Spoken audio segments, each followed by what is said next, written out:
இந்தியாவையே உழுக்கக்கூடிய ஒரு biggest ஸ்கேம்க்கு ready ஆயிட்டு இருக்கு ஒன்றிய பாஜக அரசு. தமிழ்நாடு மாதிரியான தென்னிந்திய மாநிலங்களுடைய உரிமையை பறிக்கிறது மட்டும் இல்லாம இன்னொரு முறை எங்களுக்கு எதிர்த்து நீங்க பேசக்கூடாது, அப்படியே நீங்க பேசினாலும் அதுக்கு குரலுக்கு பவர் கிடையாது அப்படின்ற அளவுக்கு மக்களவை தொகுதி மறுவரையறையை கையில எடுத்திருக்காங்க. சிம்பிளா சொல்லணும்னா ஒவ்வொரு ஸ்டேட்டுக்கு எவ்வளவு எம்பி சீட் அப்படின்றத முடிவு பண்ண போறாங்க. எதை பேஸ் பண்ணி அப்படின்னா மக்கள் தொகையை பேஸ் பண்ணி.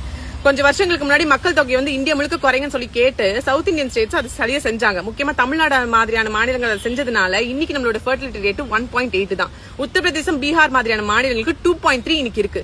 ஆனா நீங்க சொன்னதை கேட்டு நாங்க நடந்துட்டதுனால இன்னைக்கு மக்கள் தொகை பேஸ் பண்ணி எம்பி சீட்னு சொல்றீங்க.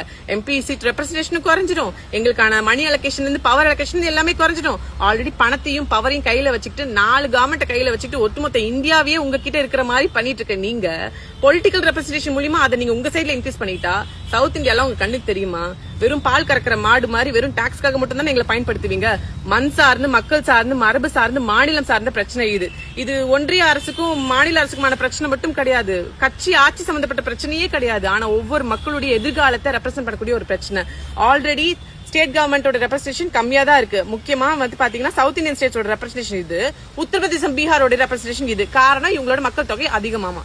இப்படி ஒரு நிலைமை வந்துச்சுன்னா என்ன ஆகும்? மக்களாகிய நீங்களும் நான் அதுக்கு ஒன்னும் பண்ண முடியாது. ஆனா நம்ம சிஎம், தமிழ்நாட்டு சிஎம் ஆல்ரெடி குரல் கொடுத்துட்டாரு. இது இனிமே பத்திக்கும் காட்டு தீ மாதிரி. ஆனா இப்படி ஒண்ணு நடக்குது அப்படின்றத மக்களாகிய நாம தெளிவுபடுத்திக்கணுன்றதுக்காக மட்டும்தான் இந்த காணொலி.